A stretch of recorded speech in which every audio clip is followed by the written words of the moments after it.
देखिए आज हम देखेंगे फिजिक्स का लेक्चर नंबर 3। आप लोग अगर 1 से लेके 2 तक नहीं देखे तो जाके जरूर देखिएगा, काफ़ी एक्सप्लेन किए हैं।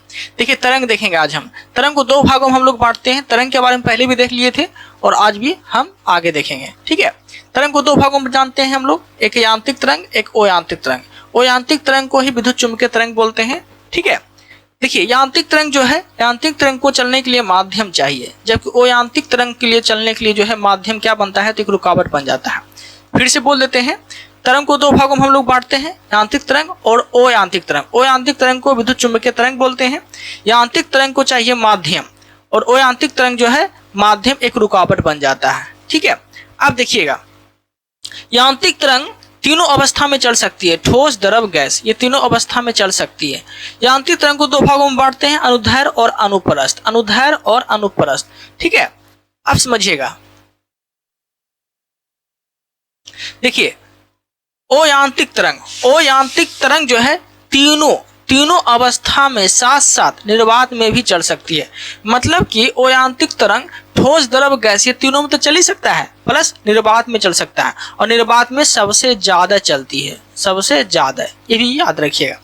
ओके, अब देखिएगा यांत्रिक तरंग को 2 भागों में बांटते हैं, अनुदैर्ध्य और अनुप्रस्थ। अनुप्रस्थ का डिफिनेशन क्या है, जब कोई तरंग कण के दिशा के लंबवत चलती है इस तरह से, इसे बोलते हैं अनुप्रस्थ तरंग। ठीक है, अनुदैर्ध्य तरंग का डिफिनेशन क्या है, जब कोई तरंग कण की दिशा के माध्यम के कण की दिशा के समानांतर चलती है, ऐसे ऐसे समानांतर चल रही है, इसे बोलते हैं अनुदैर्ध्य तरंग। ठीक है, अब देखिएगा यहां से आपका टॉपिक स्टार्ट हो जाता है।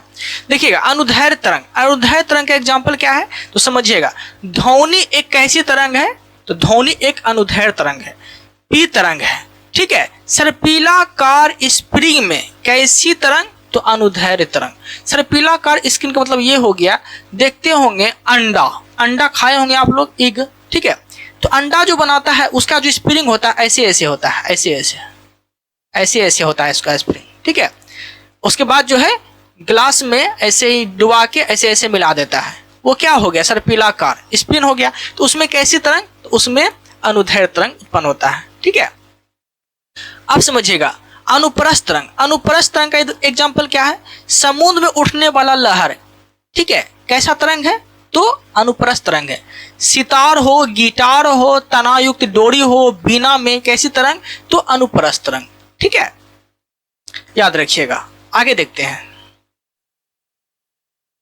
देखिए ध्वनि समझिएगा, ध्वनि को हम लोग V0 से दर्शाते हैं। पूछेगा हवा में ध्वनि की चाल कितना, 330 मीटर पर सेकंड। ठीक है, अब देखिएगा ध्वनि सबसे ज्यादा किस में चल सकती है, ठोस में, फिर द्रव में, फिर गैस में, और निर्वात में बिल्कुल ही नहीं चलती है। उत्पन्न तो होते हैं लेकिन चल नहीं सकती है। ठीक है, आगे ध्वनि की चाल समझिएगा। ध्वनि की चाल को सबसे पहले किस वैज्ञानिक ने नापे थे, तो लैपलॉक्स नाम का वैज्ञानिक थे, वही नापे थे। ठीक है, कोई दिक्कत नहीं है। अब समझिएगा ध्यान से, यहाँ पे ध्वनि, अब समझिएगा कि ध्वनि की चाल ज्यादा है और वस्तु की चाल कम है, तो इसे कौन सी ध्वनि बोलते हैं, तो इसे सबसोनिक बोलते हैं। ध्वनि की चाल ज्यादा और वस्तु की चाल कम, इसे सबसोनिक। वही उल्टा कर देंगे, ध्वनि कम और वस्तु की चाल ज्यादा है, तो इसे बोलते हैं सुपरसोनिक। ठीक है, इसे क्या बोलते हैं, सुपरसोनिक। एग्जाम्पल में देखिए क्या क्या है सुपरसोनिक में, मिसाइल हो गया, फाइटर जेट हो गया, ये सब सुपरसोनिक ध्वनि उत्पन्न करते हैं। ठीक है, हाइपरसोनिक किसे बोलेंगे, ध्वनि की चाल कम और वस्तु की चाल 5 गुना ज्यादा है, किससे, ध्वनि से, तो इसे बोलते हैं हम लोग हाइपरसोनिक। ठीक है, अब देखिएगा मैक संख्या कैसे निकाला जाता है समझिएगा। मान लीजिए, देखिए ये हो गया वस्तु, ये हो गया ध्वनि की चाल, जो हम यहाँ पे लिखे हैं। वस्तु की चाल मान लीजिए 660 है और ध्वनि की चाल 330 है। 1 0 काटेंगे और 33 ये काटेंगे, 2 बार में कट जाएगा। तो ये 2 जो निकला मेरा, ये क्या निकला, ये मैक संख्या निकला। क्या निकला, ये मैक संख्या निकला। तो समझ में आ गया, कितना भी आपको मैक संख्या निकालने के लिए बोलेगा तो आपको क्या करना है, कंपेयर करके काट देना है। ठीक है, कोई दिक्कत नहीं है। अब देखते हैं हम लोग आगे, देखिए अब देखेंगे हम लोग ध्वनि को प्रभावित करने वाले, कौन ध्वनि को प्रभावित करते हैं, जैसे कि दाब, दाब में जो है अगर आप दाब बढ़ाएंगे तो ध्वनि पे कोई प्रभाव पड़ेगा? नहीं पड़ेगा। तो दाब पे ध्वनि का कोई प्रभाव नहीं पड़ता है। ताप बढ़ाएंगे तो ताप पे ध्वनि का सीधा प्रभाव पड़ता है। ताप बढ़ाएंगे तो ध्वनि की चाल भी बढ़ेगी। कैसे? तो समझिएगा, 1 डिग्री मान लीजिए एक ताप बढ़ाते हैं तो ध्वनि की चाल कितना बढ़ जाएगी? 0.068 मीटर पर सेकेंड बढ़ जाएगी 1 डिग्री सेल्सियस ताप बढ़ाने से। ठीक है, आगे देखते हैं अनुभार। अनुभार पे जो है ध्वनि का उल्टा प्रभाव पड़ता है, साउंड का उल्टा प्रभाव पड़ता है। जैसे कि हाइड्रोजन का अनुभार कितना? 2, ऑक्सीजन का अनुभार कितना?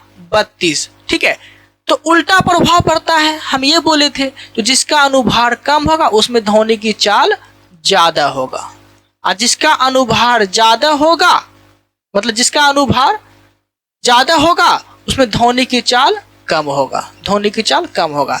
फिर से समझिएगा, अनुभार जिसका कम ध्वनि की चाल ज्यादा, अनुभार जिसका ज्यादा ध्वनि की चाल कम। ठीक है, उल्टा प्रभाव पड़ता है। अब देखिएगा प्रत्यास्था। प्रत्यास्था पर सीधा प्रभाव पड़ता है, जितना प्रत्यास्था होगा ध्वनि चाल उतना ही ज्यादा बढ़ जाएगी। जैसे कि स्टील, स्टील की प्रत्यास्था ज्यादा होती है तो ध्वनि की चाल भी ज्यादा होती है, ध्वनि की चाल भी ज्यादा होती है। ठीक है, नमी, नमी पे भी सीधा प्रभाव पड़ता है। नमी मतलब क्या? आर्द्रता।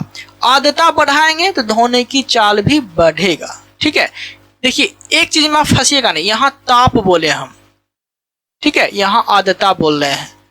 ठीक है, ताप बढ़ाएंगे ध्वनि की चाल बढ़ेगा, और ठंड, ठंड बढ़ेगा ध्वनि की चाल घटेगा। तो ठंड में आर्द्रता मत जोड़िएगा। ठीक है, आर्द्रता अलग हो गया। पानी, पानी मतलब नमी जिसमें बोलते हैं, नमी बढ़ेगा तो ध्वनि की चाल भी बढ़ेगी, ध्वनि की चाल भी बढ़ेगी।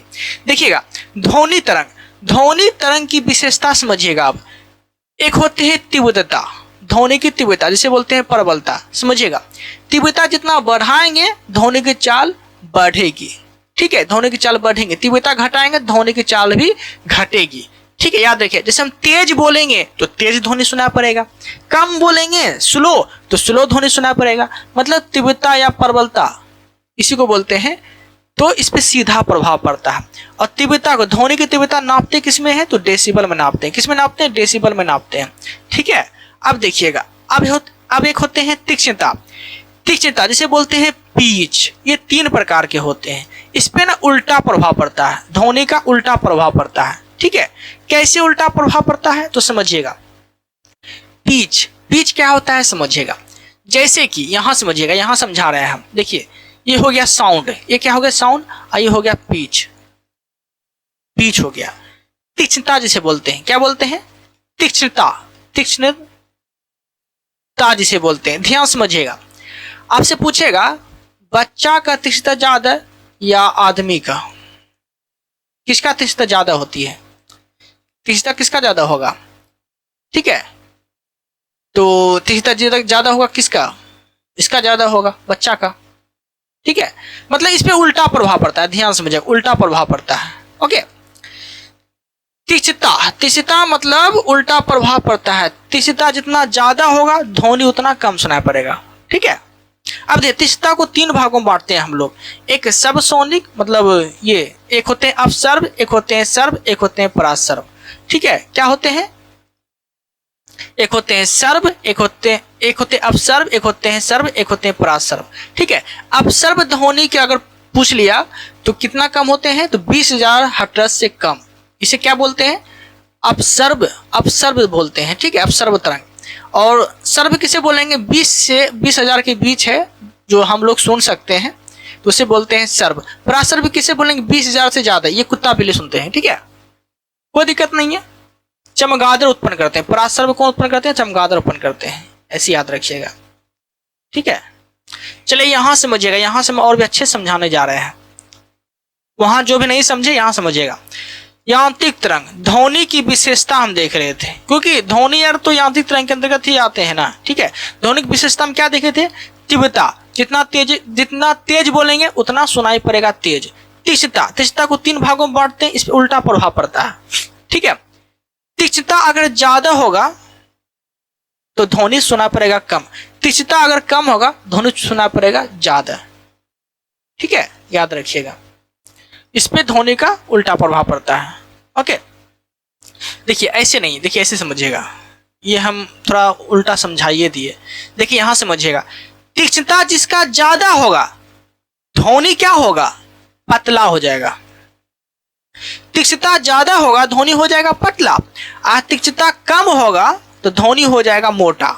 ऐसे समझिएगा, जैसे समझिएगा, पतला ध्वनि किसका होता है, बच्चा का होता है। मोटा ध्वनि किसका होता है, शेर को देखिए, आदमी को देखिए, ये सब का क्या है, तीक्ष्णता कम होता है, इसलिए ध्वनि मतलब ध्वनि इसकी मोटी सुनाई पड़ती है। बच्चा की तीक्ष्णता ज्यादा होती है, ठीक है, इसलिए ध्वनि जो है मतलब ये पतला सुनाई पड़ती है। फिर से बोल देते हैं, तीक्ष्णता मतलब पिच अगर कम होगा तो ध्वनि हो जाएगा मोटा, पिच अगर ज्यादा होगा ध्वनि हो जाएगा पतला। ठीक है, ऐसे याद रखिएगा बस, और कुछ नहीं समझना है इसमें। देखिए पिच को 3 भागों में हम लोग बांटते हैं, एक अपसर्व, सर्व, एक परासर्व। अपसर्व कितना हर्ट्ज होते हैं, तो 20 हर्ट्ज। 20 हर्ट्ज से जो भी कम आएंगे वो क्या कहलाते हैं, अपसर्व ध्वनि, अपसर्व तरंग। 20 और 20,000 हर्ट्ज के बीच कौन सी तरंग कहलाएंगे, तो सर्व तरंग कहलाएंगे। ठीक है, और 20,000 से ज्यादा तो कौन सी तरंग कहलाएंगे, परासर्व तरंग कहलाएंगे। ठीक है, अब देखिएगा, अपसर्व तरंग जो है ये भूकंप से निकलने वाली जो भी तरंग होती है ये अपसर्व तरंग होती है। इसे कौन सुन सकते हैं, तो हाथी, गेंडा, घोड़ा, कबूतर, ये सब जो है अपसर्व तरंगे सुन सकती है। ठीक है, और 20,000 तक, 20 और 20,000 तक की ध्वनि जो होती है इसे बोलते हैं सर्व तरंग। सर्व तरंग उत्पन्न होते हैं इससे, इसे हम लोग सुन सकते हैं, इसे हम लोग सुन सकते हैं। और 20,000 से अगर ज्यादा है, मतलब 20,000 से अगर ज्यादा है, ठीक है, इसे कौन सुन सकते हैं, तो चमगादड़, कुत्ता, बिल्ली, मगरमच्छ। और परासर्व तरंगे कौन उत्पन्न करते हैं, तो चमगादड़ उत्पन्न करते हैं। ये चीज भी आपको याद रखना है। ठीक है, आगे देखते हैं। अब देखिएगा, गुणता समझते हैं, ध्वनि की गुणता। गुणता जो होती है ध्वनि की, ये अंतर को बताता है। जैसे भी हम पढ़ा रहे हैं, अभी हम क्या कर रहे हैं, पढ़ा रहे हैं ना, पीछे से मुझे कोई आवाज देगा या देगी तो हम तो पहचान लेंगे ना कि फीमेल का आवाज है या मेल का आवाज है। ठीक है, मेरी मम्मी आवाज दे रही है या मेरे पापा आवाज दे रहे हैं। ठीक है, ये तो पता चल ही जाएगा। ठीक है, तो अंतर हम डिसाइड किए ना। मान लीजिए ये दीवाल है, मान लीजिए ये दीवाल है, देखिए मान लीजिए दीवाल है और दीवाल के पीछे कोई लड़का खड़ा है। ठीक है, वो लड़का कोई भी हो सकता है, कोई भी, और ये लड़का को आप पहचानते हैं लेकिन देख नहीं सकते। तो लड़का जब आवाज देंगे आपको, आप कहाँ हैं, आप यहाँ हैं, आप यहाँ हैं। ठीक है, दीवाल के इस पार लड़का जब आवाज देंगे आपको तो आप नहीं पहचान लेंगे कि कौन आवाज दे रहा है, मेरा दोस्त कौन सा है। तो अब देख तो नहीं सकते हैं लेकिन फिर भी अंतर से पता कर लेंगे ना। तो ये हो गया गुण, ध्वनि की गुणता, मतलब अंतर बताता है। ठीक है, अब देखिएगा ध्वनि का परावर्तन समझिएगा। किसी सतह से ध्वनि का लौटना परावर्तन कहलाता है। पृष्ठ से टकरा के ध्वनि तुरंत लौट जाना, ये ध्वनि का परावर्तन कहलाता है। इको जिसे बोलते हैं, पराध्वनि। ओके, कान पे ध्वनि का प्रभाव कितना रहता है, 1/10 सेकंड। ठीक है, 1/10 सेकंड। अब देखते हैं हम लोग विद्युत चुम्बकीय तरंग। वो जितना भी देखे ना, यांत्रिक तरंग के बारे में हम देखे, ध्वनि ये सब तरंग क्या देखे, यांत्रिक तरंग के बारे में देखे। अब देखेंगे हम लोग ओ यांत्रिक तरंग के बारे में हम लोग देखेंगे। ठीक है, ओ यांत्रिक जिसे बोलते हैं विद्युत चुम्बकीय तरंग, विद्युत चुम्बकीय तरंग बोलते हैं। ठीक है, तो यही चीज देखने वाले हैं, विद्युत चुम्बकीय तरंग जिसे बोलते हैं हम लोग यांत्रिक तरंग। ये 7 प्रकार के होते हैं। इसका ट्रिक भी हम बताए थे ना। ट्रिक क्या बताए थे, गाए अवी जू इन्फा मारे, इन लिखे थे हम, यही ना लिखे हैं, यही तो लिखे हैं हम। देखिए, गो से हो गया गामा किरण, ए से हो गया एक्स किरण, ओ से हो गया यूवी किरण, यूवी मतलब पराबैंगनी किरण, और बीजू मतलब विजुअल मतलब प्रकाश। प्रकाश तो एक चैप्टर ही है, प्रकाश एक चैप्टर ही है, वो आपको पढ़ना पड़ेगा प्रकाश में। इन्फा मतलब इन्फ्रारेड। ठीक है, ये अवरक्त तरंग का उदाहरण है, मतलब अवरक्त तरंग जिसे बोलते हैं। ठीक है, मो से हो गया माइक्रो जिसे बोलते हैं लघु तरंग, और रे से हो गया रेडियो तरंग। तो टोटल 7 को तरंग होते हैं विद्युत चुम्बकीय तरंग, याद रखिएगा। 1 2 3 4 5, ठीक है, 6 एक 7, ठीक है, टोटल 7 गो होते हैं। अब ध्यान से समझिएगा सातों की विशेषता देखिएगा। तो पहले गामा किरण देखते हैं। गामा किरण देखिए, गामा किरण की जो वेधन क्षमता होती है सबसे ज्यादा होती है, जो शरीर को छेद कर सकता है, शरीर को भेज सकता है। कैंसर के इलाज में किस किरण का इस्तेमाल होता है? गामा किरण का। MRI मशीन जो होता है इसमें गामा किरण का इस्तेमाल होता है। FCI गोदाम में कौन सी किरण? गामा किरण का इस्तेमाल होता है। FCI गोदाम मतलब गेहूं, देखिए गेहूं, चावल, भारत सरकार जितना भी रहता है सामान सब इसी में तो रहते हैं FCI गोदाम में। तो गामा किरण का इस्तेमाल किया जाता है ताकि गेहूं, चावल ये सब जो होते हैं उसमें कीड़ा मकोड़ा नहीं लगे, इसीलिए इस्तेमाल किए जाते हैं, ठीक है। नभिकीय रिएक्टर में, नभिकीय रिएक्टर जो होते हैं, आइटम बॉम्ब जो फूटते हैं, इसमें कौन सी किरण निकलती है? तो गामा किरण निकलती है, ठीक है। तो इससे आपको बच के रहना है क्योंकि ये खतरनाक होते हैं, शरीर को छेद देगा ये। समझ में आ गया? अब देखते हैं एक्स किरण। एक्स किरण जो है बोन मतलब हड्डी की जांच में, दांत टूट गया, दरार आ गया तो उसके जांच में, रत्नों के दरार में हीरा चनक गया तो उसके लिए, सीटी स्कैन में उसके लिए, चिकित्सा मतलब डॉक्टर लोग किस किरण का इस्तेमाल करते हैं? तो गामा एक्स किरण का इस्तेमाल किया जाता है, ठीक है, चिकित्सा के इस्तेमाल में होता है, ठीक है। अब देखते हैं यूवी किरण। यूवी किरण की रक्षा कौन करते हैं? यूवी किरण से हमारी रक्षा कौन करते हैं पृथ्वी पर? तो ओजोन परत। ओजोन परत मतलब ओजोन परत, इसका सूत्र क्या होता है ओजोन परत का? तो O3 बोल सकते हैं। ओजोन परत जो है हमारी सुरक्षा करती है। ओजोन गैस का सूत्र क्या होता है? O3 होता है, ठीक है। अब समझिएगा, ये अगर यूवी किरण अगर पृथ्वी पर आ गई तो इससे त्वचा कैंसर हो सकता है, ठीक है। आरओ जो मशीन होते हैं पानी साफ करने के लिए, इसमें किस किरण का इस्तेमाल होता है? इसमें यूवी किरण का इस्तेमाल होता है, पराबैंगनी किरण का इस्तेमाल होता है, ठीक है। कीटनाशक में यूवी किरण का इस्तेमाल होता है, पानी साफ करने में यूवी किरण का इस्तेमाल होता है, और यूवी किरण को ही क्या बोलते हैं? पराबैंगनी किरण, ठीक है। आगे देखते हैं दृश्य, जिसे बोलते हैं प्रकाश। तो प्रकाश एक चैप्टर ही है, ठीक है, प्रकाश चैप्टर है, देखने सुनने में प्रकाश की आवश्यकता होती है। अब देखते हैं अवरक्त किरण। अवरक्त किरण को समझते हैं। नाइट विजन प्रकाश बोला जाता है। रात में अगर देखना है तो अवरक्त किरण का इस्तेमाल करते हैं रात में देखने के लिए। जैसे कि सीसीटीवी कैमरा जो होते हैं रात में भी देख सकता है व्यक्ति को, अंधेरा में भी खड़ा है तो भी देख सकता है। कुहासा को फाड़ने में, कुहासा के उस पार कौन है, आप अवरक्त किरण से पता कर सकते हैं, ठीक है। रिमोट में, रिमोट जो होते हैं, डिश टीवी का रिमोट हो या कोई भी और रिमोट हो, उससे मतलब नहीं है, जितना भी रिमोट होते हैं उसमें अवरक्त किरण का इस्तेमाल होता है, ठीक है। अवरक्त किरण का खोज किए थे हर्शेल नाम का वैज्ञानिक थे। पराबैंगनी यूवी किरण का खोज पूछेगा तो रीटर। एक्स किरण का खोज बोलेगा तो रोंटजन। गामा किरण का खोज बोलेगा तो बैकुलर, हेंगली बैकुलर, दोनों याद रखिएगा, नो डाउट, ओके। अब देखिएगा हम लोग देखेंगे माइक्रो मतलब लघु किरण, ठीक है।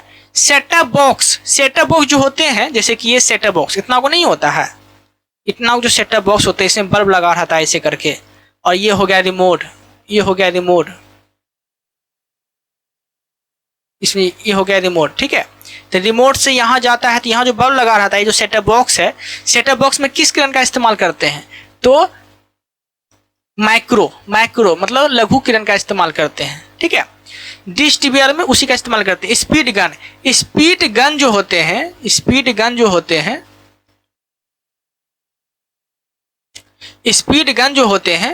ठीक है। तो स्पीड गन क्या होता है? मान लीजिए कोई मोटरसाइकिल लेके आपके बलक से गुजर गया तो स्पीड गन जो है इस पे मारेगा, किरण छोड़ेगा। स्पीड गन जो है मोटरसाइकिल से टकरा कर तुरंत यहाँ बता देगा कितना की स्पीड में था, तो 120 की स्पीड में गाड़ी था, 120 की स्पीड में गाड़ी था, इसी बोलते हैं हम लोग स्पीड गन। तो स्पीड गन में किस किरण का इस्तेमाल करते हैं? तो हम लोग करते हैं माइक्रो, सूक्ष्म किरण का इस्तेमाल करते हैं। माइक्रो मतलब छोटा होता है। रेडियो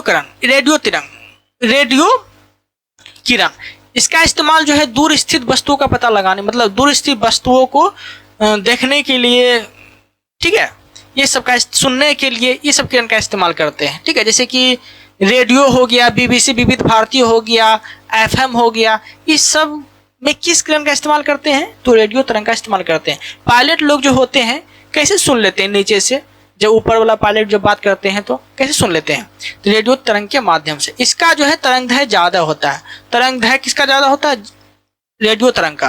और गामा किरण का तरंगदैर्घ्य जो है सबसे कम होता है। ये ज्यादा दूर तक नहीं जा सकता है, और जबकि रेडियो तरंग जो है ज्यादा दूर तक जा सकता है। ठीक है, याद रखिएगा। गामा किरण से जब इधर आएंगे तो आपका जो है तरंगदैर्घ्य बढ़ेगा। ठीक है, जैसे गामा किरण से एक्स किरण तक आएंगे, फिर यूवी किरण तक आएंगे तो क्या होगा, ये बढ़ेगा। क्या बढ़ेगा, तरंगदैर्घ्य बढ़ेगा। जब यहां से इधर आएंगे तो ये घटेगा। ठीक है, याद रखिएगा। नो डाउट अच्छे समझ में आ गया होगा आप लोग को। ओके, अब देखते हैं हम लोग यहां। देखिए यहां समझिएगा, देखिए यहां समझते हैं। ध्वनि की चाल यहां पे थोड़ा बहुत लिखें, यहां समझिएगा। वो ध्वनि में पढ़ना था पर हम यहां पढ़ लेते हैं। ठीक है, ध्वनि की चाल आपसे पूछेगा कि सबसे ज्यादा किसमें होती है। जैसे मान लीजिए एल्युमिनियम में ध्वनि की चाल कितना, 64-20 मीटर पर सेकेंड। ठीक है, निकेल में ध्वनि की चाल 60-40 मीटर पर सेकेंड। स्टील में 59-60 मीटर पर सेकेंड। लोहा में 51-30 मीटर पर सेकेंड। जल में 14-50 पर सेकेंड। वायु में 330 मीटर पर सेकेंड। ठीक है, फिर से बोल देते हैं। एल्युमिनियम में ध्वनि की चाल 64-20, निकेल में ध्वनि की चाल 60-40, सब में मीटर पर सेकंड लगा लीजिएगा। स्टील में ध्वनि की चाल 59 और 60। लोहा में ध्वनि की चाल 51-30 मीटर पर सेकंड। जल में 14-50, वायु में 330 मीटर पर सेकंड। ठीक है, अब देखिएगा WHO के द्वारा तीव्रता बताई गई है ध्वनि की।